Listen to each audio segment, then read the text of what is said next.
Setelah saya jadi kiai dan penelitian, saya itu berkali-kali didatangi dokter, tentara, juga polisi.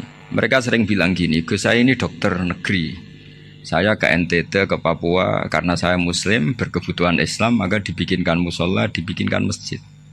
Kalau kiai tidak bisa, bikin sendiri urunan mau narik siapa. Mau narik tarikan di jalan yang mau nyumbang siapa. Tapi kalau kebutuhan negara, karena tugas negara, ya difasilitasi negara dan tidak dianggap misionaris karena negara. Begitu juga di beberapa negara yang non muslim kayak di Argentina, di Venezuela itu ada masjid, ada kajian Islam ya karena duta besar dan itu aparat negara. Disinilah kearifan para ulama berkoalisi dengan umarok dengan makna yang positif bahwa agama ini harus ditopang umarok, sistem negara. Tentu di situ ada tentara, ada polisi, ada macam-macam. Kita sebagai kiai juga nggak berdaya di depan para bandar narkoba apa-apa kalau nggak ada BNN. Kita mau apa dengan korupsi kalau nggak ada KPK. Sehingga kearifan para guru-guru kita, mulai Mbah Maimun, bapak saya sendiri, NU, Muhammadiyah, semua ormas-ormas Islam itu pasti maulah kerjasama. Karena kita siapa ya? Kalau nggak kerjasama. Dan di antara pesan Rasulullah SAW adalah yaduwahi ma'al jamaah. Jadi apa ya, kebersamaan itu sudah berkah. Fa inna yadallahi ma'al jamaah. Jadi berkah. Lalu kenapa saya kalau ngaji bawa kitab? Ini agak sebetulnya itu lazim. Lazim itu suatu yang harus.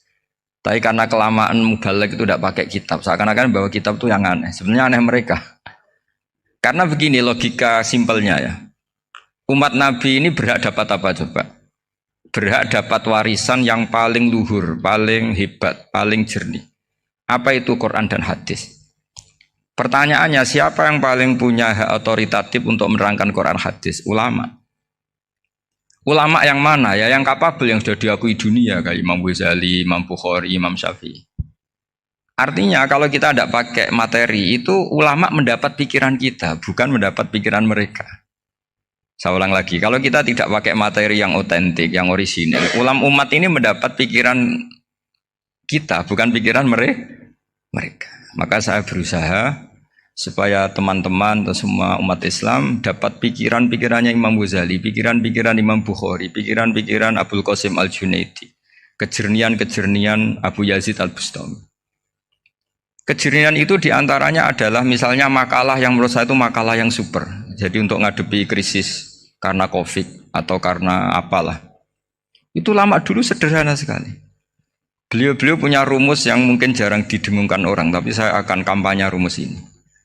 Al-istighna haqiqatul istighna itu adalah al-istighna anis syai' labihi. Jadi pemenuhan kebutuhan yang sebenarnya adalah kita berusaha menghindari sebanyak mungkin kebutuhan yang sekunder, yang enggak penting.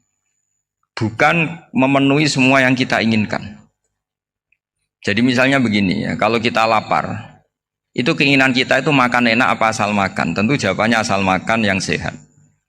Tapi kalau nuruti nafsu kita, makannya yang enak, teman makan ya enak. Terus di warung yang favorit. Ini kan satu kebodohan. Kenapa untuk makan saja butuh definisi sekian banyak? Yang kita harus kecewa, warung favoritnya bisa sudah tutup. Atau kita ke sana harus macet. Ribet. Yang benar-benar arif dan bijaksana itu adalah al-istighna anisya. Sesuatu yang tidak mendesak itu jangan jadikan kebutuhan. Sehingga kalau kita puasa misalnya, semua makanan itu enak karena kita sangat lapar. Sehingga Abdul Qasim Al-Junaidi ketika ditanya, ma'idamu to'am, lauk makanan itu apa? Jawabannya lucu, alju, lapar. Kalau kamu lapar ya semuanya enak. Ini sudah mulai hilang. Kita bilang makan enak itu ya sate, ya gulai, ya pizza yang kita senang. Akhirnya apa? Untuk nikmati nikmatnya Allah itu kita jadi ribet. Apalagi yang orang-orang fasik harus ditemani perempuan yang tidak halal misalnya, atau harus ada ajudan, ribet. Nah pertanyaannya, orang yang ribet sama yang nggak ribet itu pinter mana? Pinter yang nggak ribet. Nah ini kearifan-kearifan yang mulai hilang. Lalu siapa yang bisa mewarisi itu? Ya ulama. Jadi ulama itu cara berpikir sebenarnya simple. Makanya mereka sering kalau tahajud itu. Di antara makalah Sayyidina Ali paling terkenal. dan yang menjadikan beliau punya derajat yang luar biasa itu adalah kafani izzan antakuna li robban wa kafani fakhron an akuna laka abdan.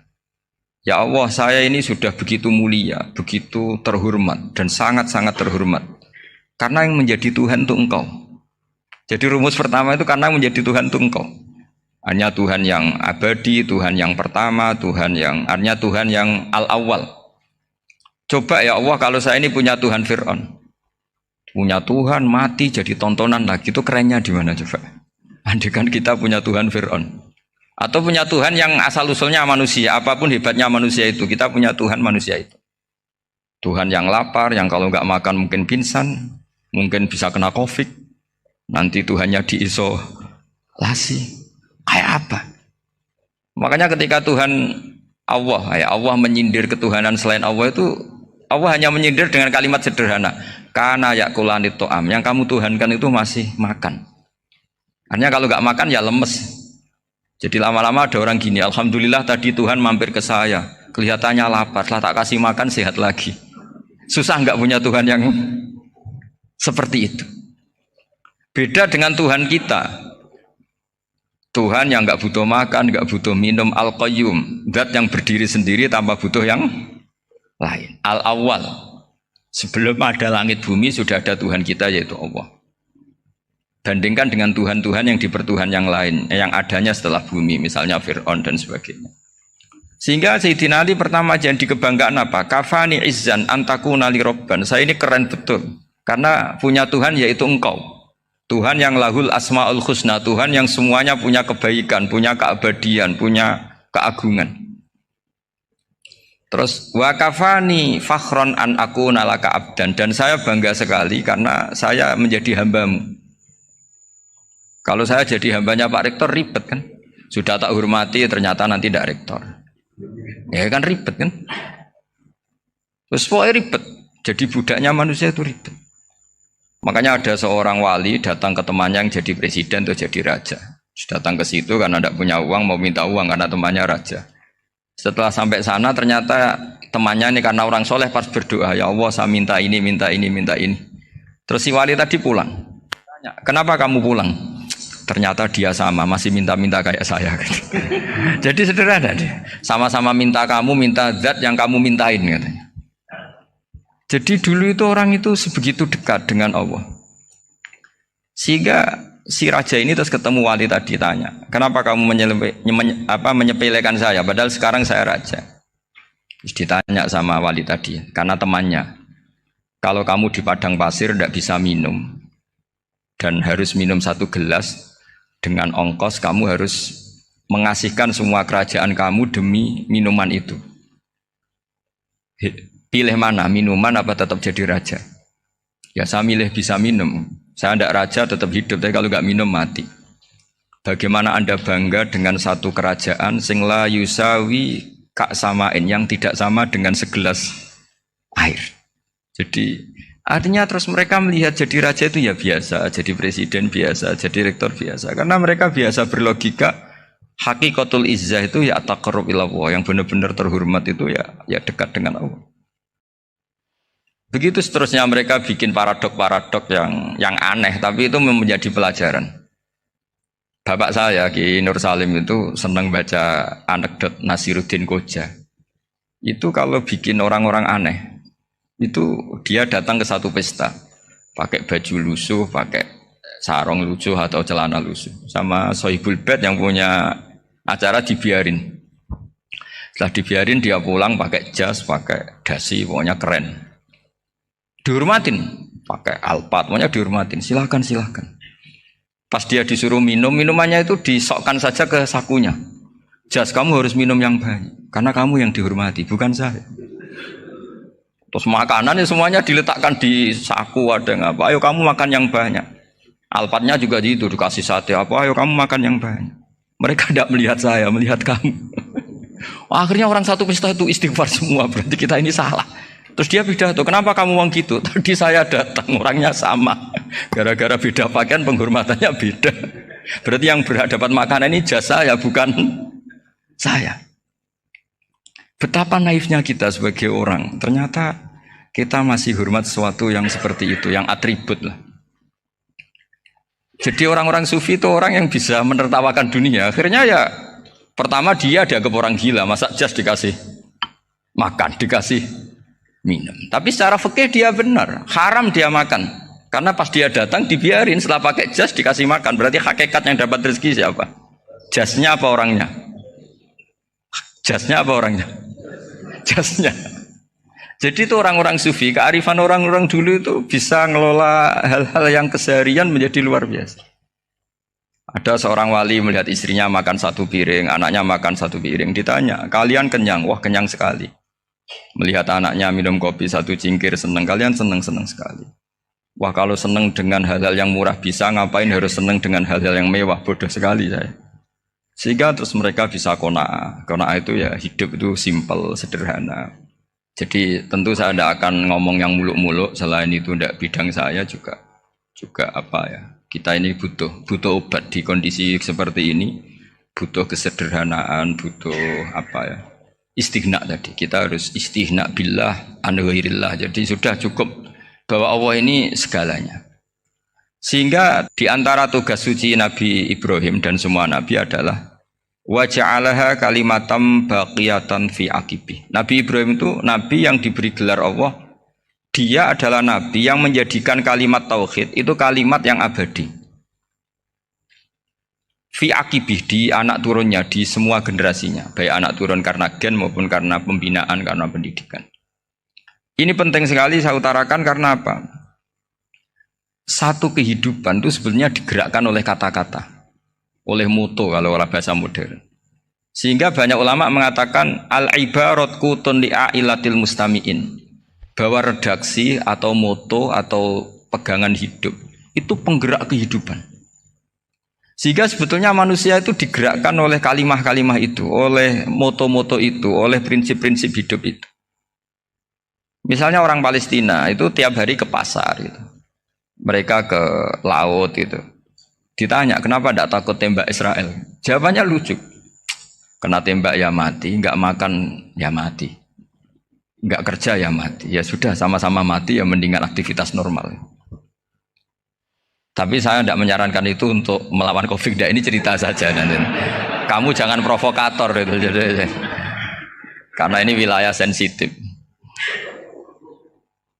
Jadi banyak orang yang poligami, kalau ditanya alasannya gitu, istri satu ya cerewet, dua ya cerewet, mendingan 4 katanya. Ya banyak ya gitu. Tapi ada yang kebalikan, istri satu cerewet saja hampir jantungan, apalagi 4, tinggal matinya kan gitu. Itu semua yang menggerakkan itu kalimat. Kalimat itu satu pegangan. Banyak orang loh yang nggak ingin jadi rektor tuh banyak loh Pak Bejo. Jangan kira semua dosen ingin jadi rektor.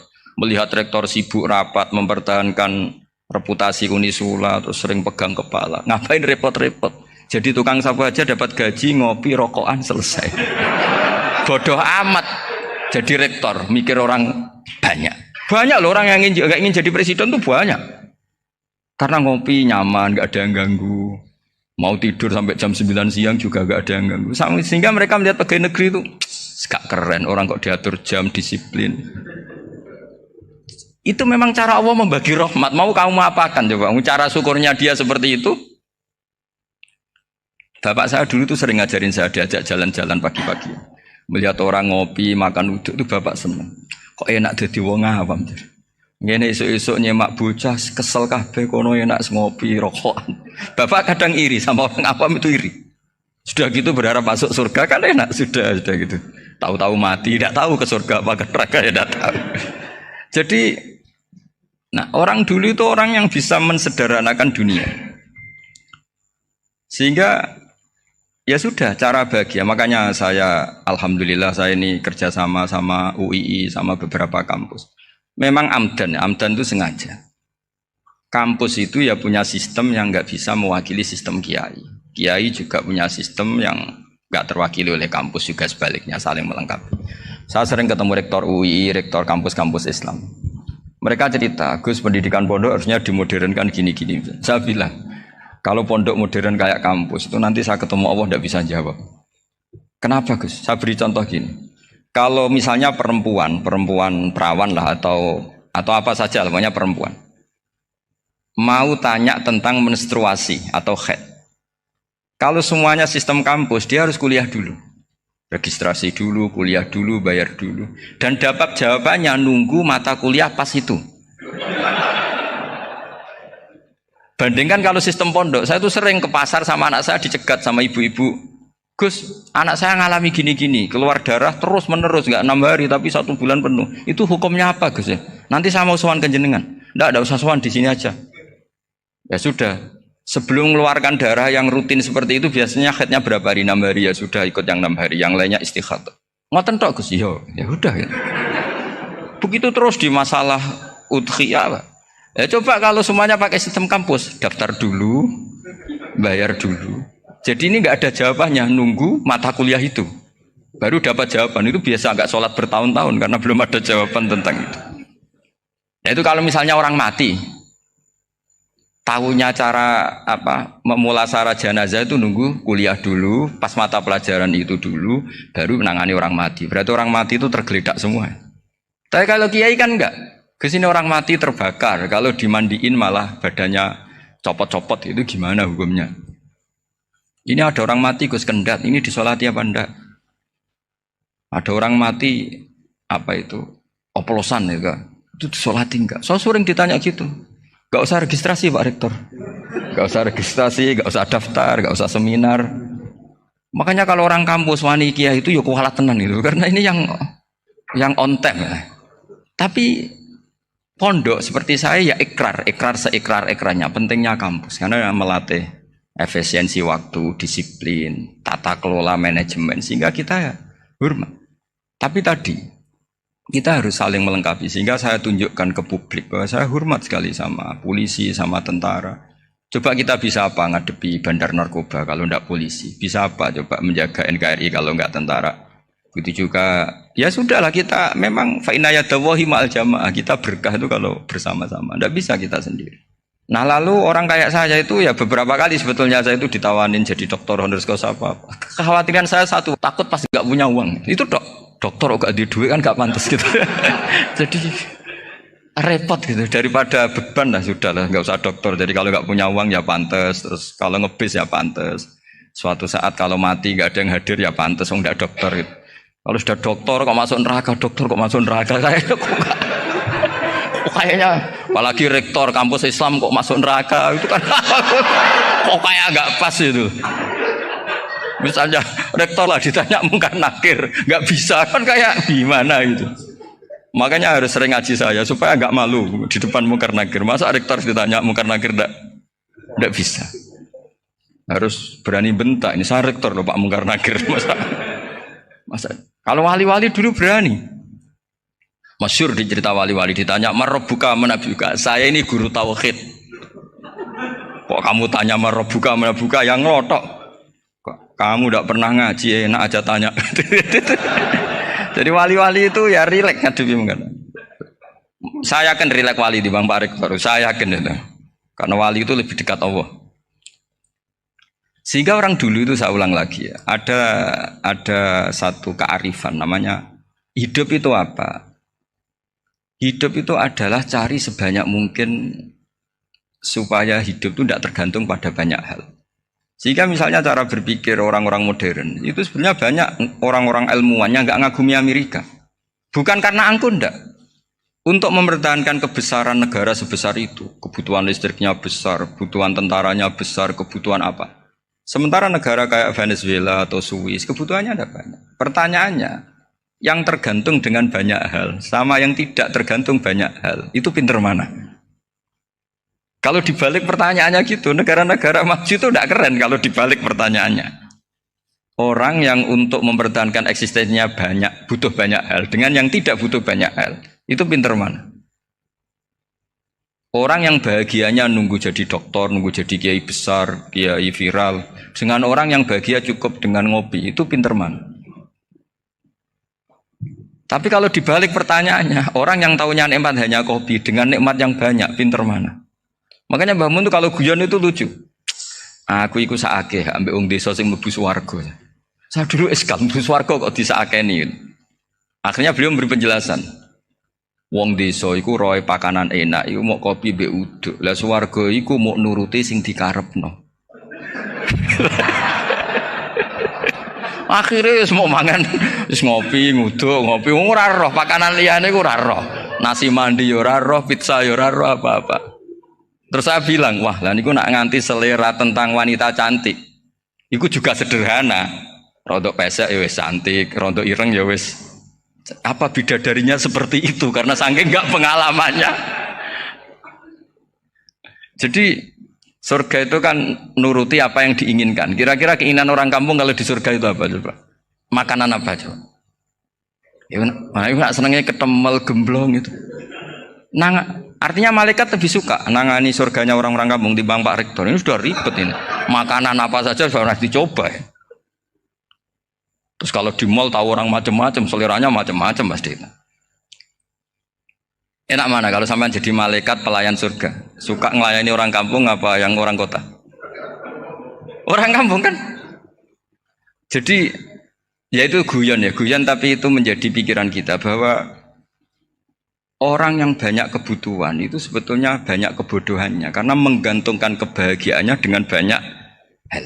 Makanya Imam Syafi'i ngendikan istighna itu apa? Al-istighna anisya'i. Yang dikatakan kecukupan adalah berusaha sebanyak mungkin banyak hal tidak kamu butuhkan. Bukan memenuhi semua kebutuhan kamu. Karena nafsu kamu ini tidak ada batasnya gitu. Kalau kamu penuhin nggak akan selesai. Itu ada perempuan yang kurang cantik itu minta doa saya. Gus doain suami saya kaya. Terus tak guyonin. Terus nggak minta. Kalau suami kamu kaya, yang pertama dirubah itu apa? Rumah supaya rumah saya bagus. Kedua apa? Mobil supaya mobil saya bagus. Nanti yang dievaluasi itu kamu.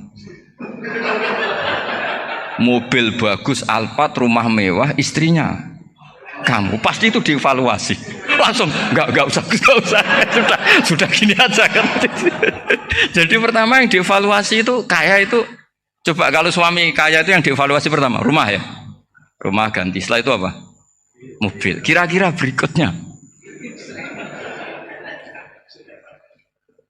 Akhirnya sudah aku nggak jadi. Nabi Ibrahim itu pernah minta umur panjang, keren umur panjang. Sama Allah nggak dijawab.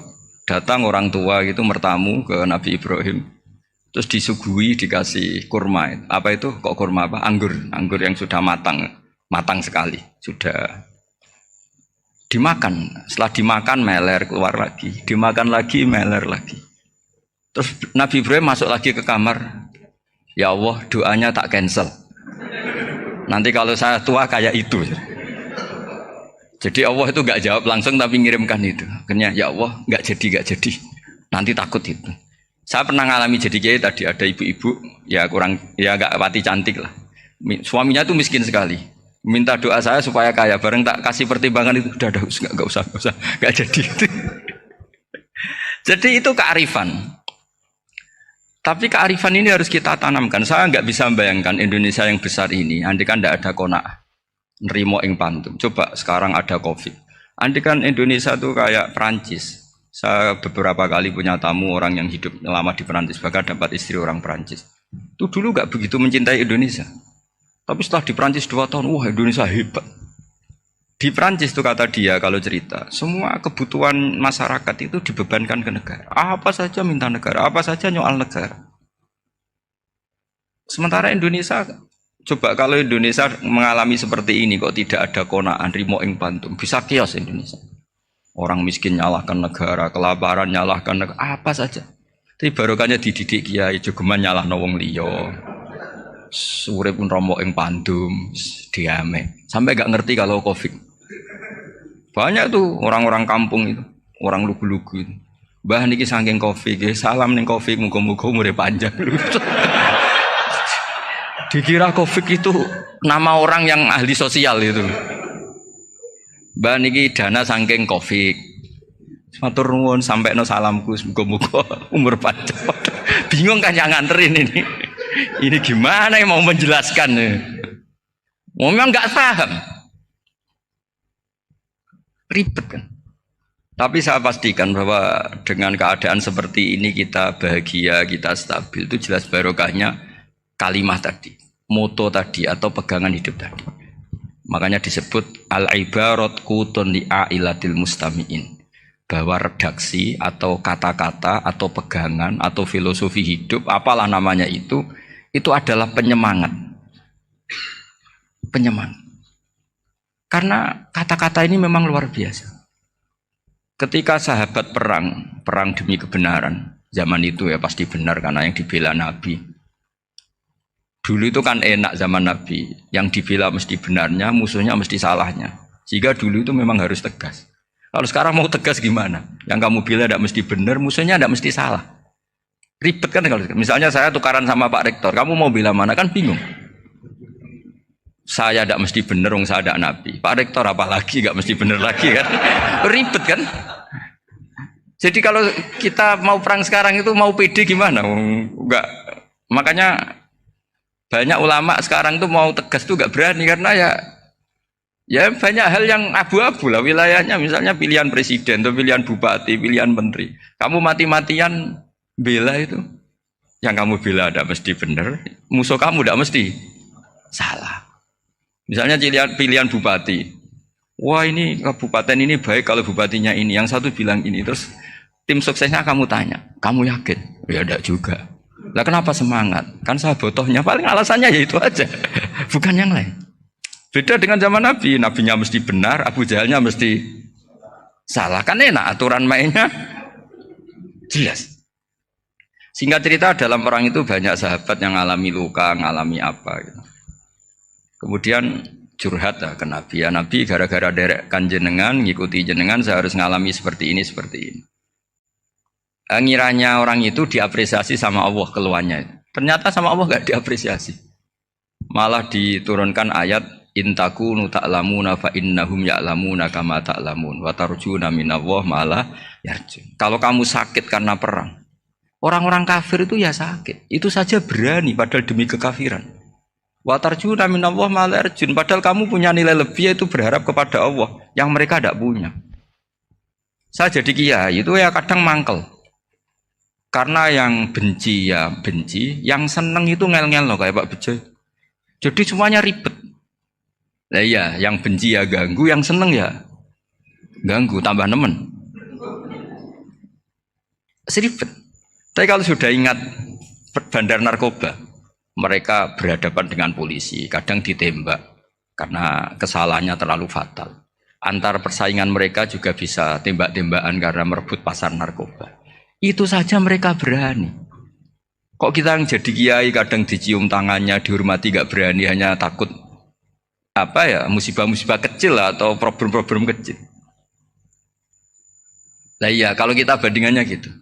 Kalau kamu mau tahajud kedinginan, itu masih nanti dihisab Allah itu gitu. Maling ayam itu keluar malam-malam, hanya dapat ayam. Itu gak takut dingin. Ya gak takut digebuki masa. Kamu mau tahajud saja takut dingin. Makanya nanti hisabnya orang soleh itu nanti dijajarkan orang dolim. Terus diperbandingkan. Wah itu habis kamu kalau itu. Jadi misalnya Unisola mau rapat, tapi ini malam, kalau malam dingin nanti sama masuk angin. Anak-anak pang di perapatan aja berani kamu. Kalau sudah perbandingannya gitu tuh ribet kita nanti.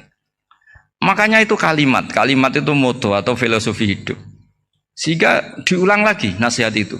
Iyam saskum korhun fakodu masal koma korhum mislu. Kalau kamu kena luka, orang-orang yang nggak benar juga akan kena luka. Itu aja berani demi ketidakbenaran. Masa kamu demi kebenaran nggak berani?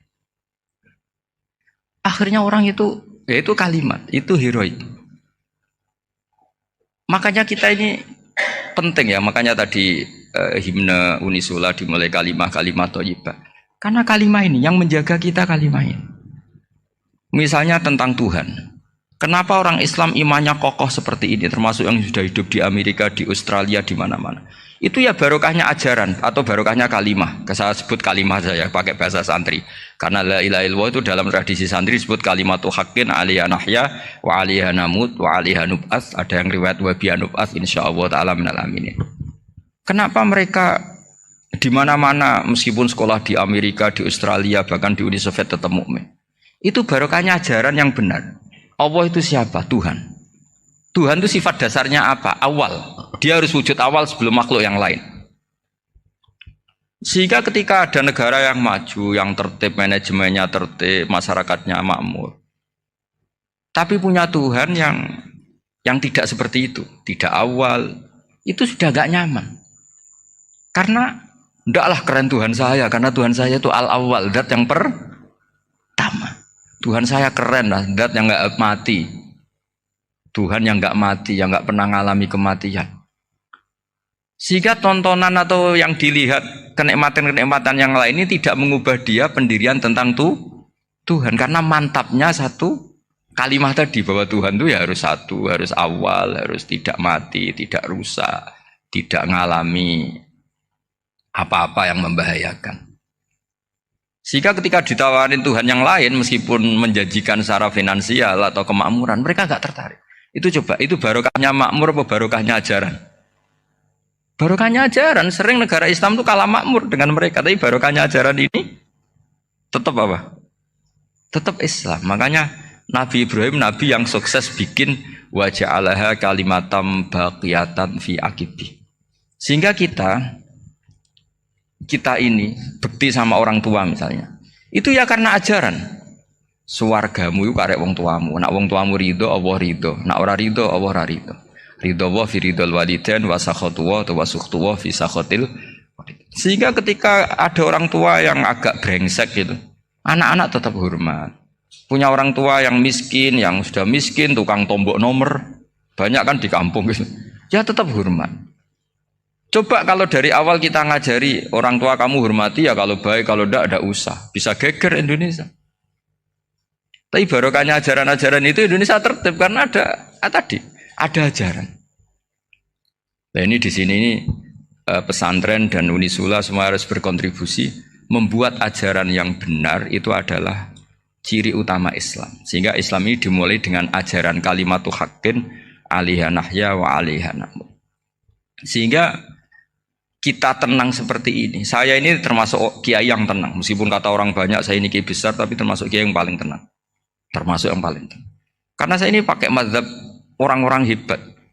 Saya berkali-kali cerita, orang kayak Imam Syafi'i itu orang yang luar biasa. Saya berkali-kali cerita, orang yang tadi nyium tangan kamu ya Imam Syafi'i, di belakang tuh ngerasani kamu, menghujat kamu. Jawabannya enak saja.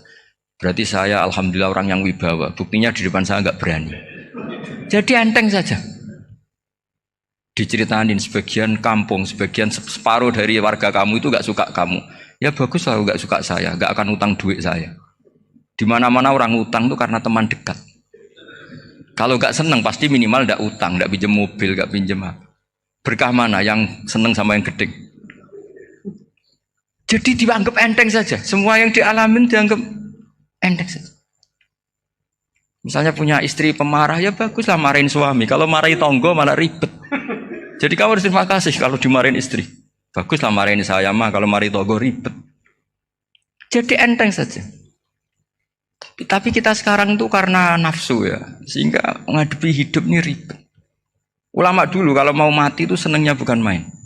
Sudah lama saya ini ingin gak maksiat. Kayaknya gak maksiat paling efektif itu mati. Ya tidak apa-apa Gusti, kalau sebaiknya mati ya mati aja.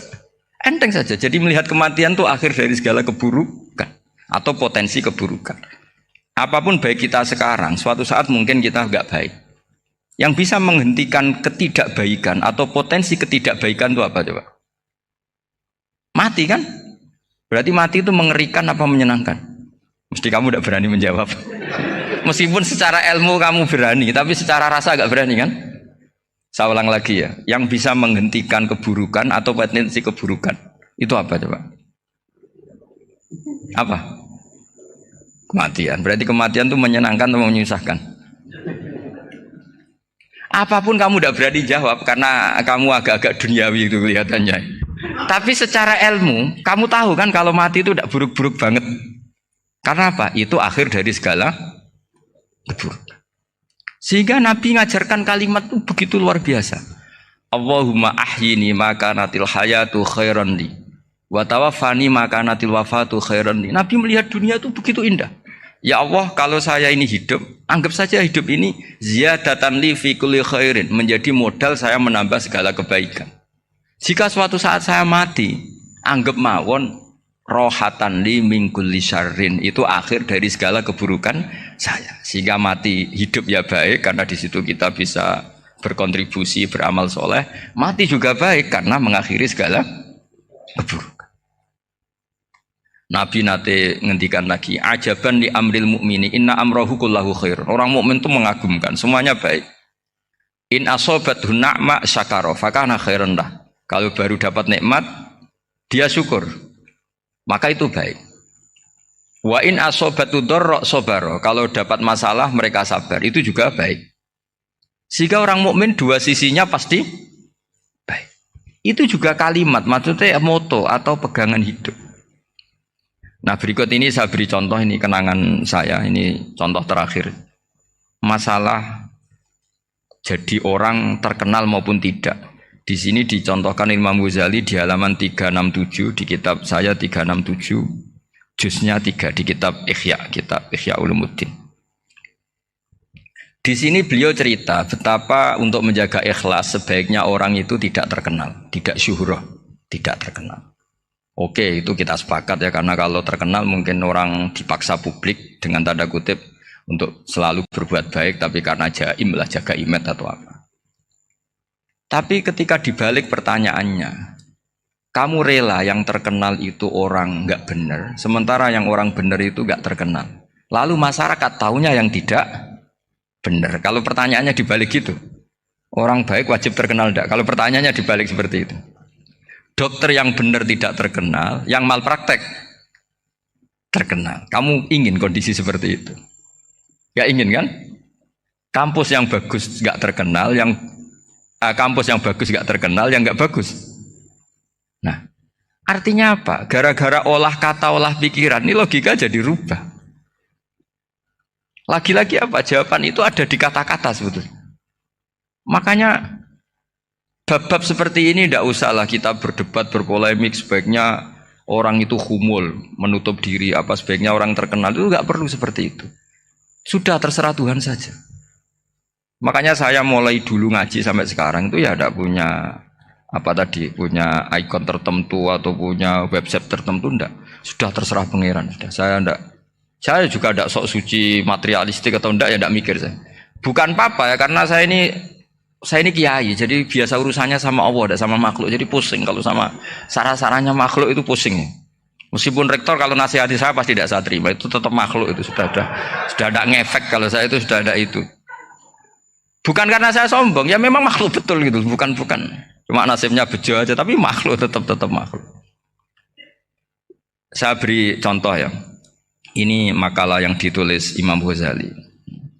Ya. I'lam aslahaka Allah anna aslal jah wa intisarus sayyid atau sayyidi wal istihar wa huwa mazmum itu. Balil mahmudu al khumulu illa man saharahu wa ta'ala linasri dini min ghairi takallufi talabi syuhrati minhu. Jadi kalau kamu ingin ibadah kamu selamat, ya kamu jangan terkenal. Tapi resikonya adalah kalau kebaikan itu tidak terkenal, maka agak dikenali. Kalau agak dikenali berarti masyarakat hanya punya percontohan yang tidak baik, karena yang baik tidak terkenal. Jadi itulah ulama-ulama dulu. Jadi apa-apa itu dibanding-bandingkan. Kemudian nanti kelihatan, jawabannya itu kelihatan. Jadi ulama dulu itu biasa ngarang misalnya afatun nikah, sisi negatifnya nikah. Harus ngurmat istri, harus macam-macam, kalau terlantar itu ya dosa. Seperti tadi Pak Marsudi cerita, kalau orang ngapalkan Quran itu takut lupa, kalau lupa itu jadi dosa. Pertanyaannya, kalau semua orang takut lupa, takut dosa, semua orang nggak hafal Quran karena potongan-potongan lupa. Cara berpikir tidak seperti itu. Kalau berpikir ya namanya hafalan, ya inginnya hafal, kan nggak ingin lupa. Lah nanti kalau takdirnya lupa karena hal-hal yang dimaklumi oleh syariat itu enggak yang termasuk dosa. Yang dosa itu lupa takliwiri udrin syar'iyyin, lupa yang tidak ada sebab yang apa? Syar'i. Tapi lupa bawaan EQ-nya tidak bagus. Lupa bawaan sering dibentak. Oh itu enggak masalah karena bawaannya orang tertekan itu ya lupa. Coba kamu hafal Quran, terus punya kredit jatuh tempo, pas hari itu aku yakin enggak cerdas sudah. Itu bawaannya orang tertekan tuh pasti Pasti lupa. Jadi ya saya teruskan ya. Jadi terus ada makalah yang sangat bagus sekali tentang itu. Saya baca ya. Wa yadullu ala dzalika anna Allah azza wa jalla amaral anbiya'a bi idharil amali lil iktida wa khassahum bi mansibin nubuwah. Wala yajuzu ayyudhanna bihim annahum khurrimu afdhalal amalen. Jadi orang yang terlalu mendewa-dewakan khumul itu menutup diri. Oke, itu baik karena dengan khumul, dengan menutup diri Anda tidak riya, Anda tidak pamer. Tapi kata Imam Ghazali, kamu juga harus ingat di antara syaratnya Nabi itu harus mengumumkan kalau beliau itu seorang Nabi. Harus memaklumatkan kalau beliau seorang Nabi supaya bisa diikuti. Caranya sholat harus diumumkan sehingga Nabi itu mengatakan harus jamaah. Karena dengan cara jamaah itu bisa shollu kama ra'aitumuni usolli. Coba kalau Nabi sholatnya nggak diperlihatkan, kamu harus sholat yang benar. Caranya gimana ya Rasulullah? Itu rahasia. Bingung nggak kira-kira? Bingung nggak? Ya misalnya amal rahasia selalu lebih baik. Terus ada pertanyaan, Nabi ngendikan kamu sholat yang benar. Caranya gimana Nabi? Ya itu rahasia. Terus gimana coba? Tapi Nabi ngendikan apa? Shollu kama ra'aitumuni usolli. Ya sudah kamu sholat, niru saya sholat. Berarti Nabi sholatnya diperlihatkan apa disembunyikan? Diperlihatkan. Jadi begitu juga saya berkali-kali bilang, orang tahu kalau itu bidan ya berdasar tulisan itu bidan. Tahu kalau itu dokter gigi ya itu dokter gigi. Jangan sampai gara-gara tidak ada tulisan mau beli alat bangunan di dokter gigi. Mau periksa gigi di toko bangunan. Gara-gara apa? Nggak ada maklumat. Nah, di sini ulama-ulama selalu memaklumatkan dirinya. Termasuk Imam Ghazali ketika ngarang kitab dinamai Ihya Ulumuddin, bahwa kitab ini bisa menghidupkan ilmu-ilmu agama yang mulai hilang. Begitu seterusnya. Jadi ini ngaji ya. Jadi orang itu harus ngerti ya. Jadi jangan nuruti emosi sendiri atau logika sendiri. Bahwa saya suka humul, ya monggo. Agama Islam menyediakan sarana itu. Uzlah itu ya punya sisi kebaikannya sendiri. Tapi syuhrah terkenal asal tidak nuruti nafsu juga punya sisi kebaikannya sendiri. Setidaknya umat ini punya satu master kebaikan yang mudah diakses.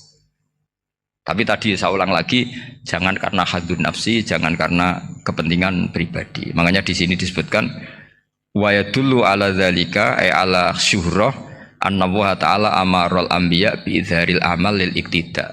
Allah selalu memerintahkan para nabi kalau ngamal kebaikan ya harus dimunculkan supaya bisa ditiru. Yaitu tadi kita tidak bisa bayangkan kan kalau misalnya Nabi menyuruh kamu harus sholat yang benar, kemudian sholatnya Nabi sembunyi. Kalau ditanya, Nabi saya niru siapa? Wah itu rahasia, kamu nggak boleh lihat sholat saya saat takut tidak ikhlas. Ribet kan? Sehingga jamaah itu statusnya tetap harus. Nah bedanya harus ini ulama berpendapat harus yang apa? Fardu kifayah. Tapi fardu itu maknanya harus. Tapi bukan berarti kalau nggak jamaah sholatnya nggak sah, nggak. Tapi statusnya jamaah itu tetap apa? Harus. Nah barokahnya harus ini orang yang baru sholatnya langsung benar karena ada yang diikutin. Coba kalau mantan dukun baru sholat terus sholat sendiri, itu mesti mirip mantra itu. Karena dia tidak ada master percontohannya. Tapi barokahnya ada master, orang paling bodoh pun kalau sholat ya benar, karena standar ada komandonya, ada imamnya. Sehingga Imam Ahmad malah berpikir keras, syarat sahnya sholat itu harus jamaah. Cara pikirannya Imam Ahmad keras sekali beliau. Sehingga kalau orang sholat sendiri kok ada orang lain yang maunya berjamaah harus bayar, orang itu harus bayar demi sahnya sholat. Itu madzhabnya Imam Ahmad. Tapi kalau madzhab Syafi'i hanya mengatakan fardu kifayah, yang kalau satu komunitas. Jadi tak baca lagi biar dapat berkahnya Imam Ghazali, asirru afdalu minal alaniyati. Terus kata sebagian ulama, al alaniyah itu afdal minasirri. Terus diperbandingkan baik yang mana amal dipertontonkan sama ndak. Terus kata Imam Ghazali, kalau orang itu bisa jaga tidak riya, maka sebaiknya dipertontonkan karena kebaikan harus yang muncul, bukan yang tidak baik yang muncul. Makanya ketika memaklumatkan diri sebagai ingin jadi generasi khairah ummah, itu kalau diterjemah itu kan, wow, khairah ummah, umat terbaik. Itu kan kayak agak angkuh. Tapi nggak apa-apa, itu nggak apa-apa. Masa kita kampanye siap degradasi moral kan ya lucu kan, masa jualan gitu kan ya lucu. Kita memang ingin mengkhidmati ummah, berbakti dengan umat, membantu supaya jadi generasi khairan apa ummah. Tidak apa-apa dimaklumatkan supaya dengan itu umat punya sarana. Oh kalau ingin jadi khairan ummah kuliah di sini, jangan lalu enggak gitu. Ya sama kita dokter, maklumatkan saja dokter gigi, dokter kandungan, dokter bedah, sehingga orang kalau mau bedah ya jangan ke dokter kandungan.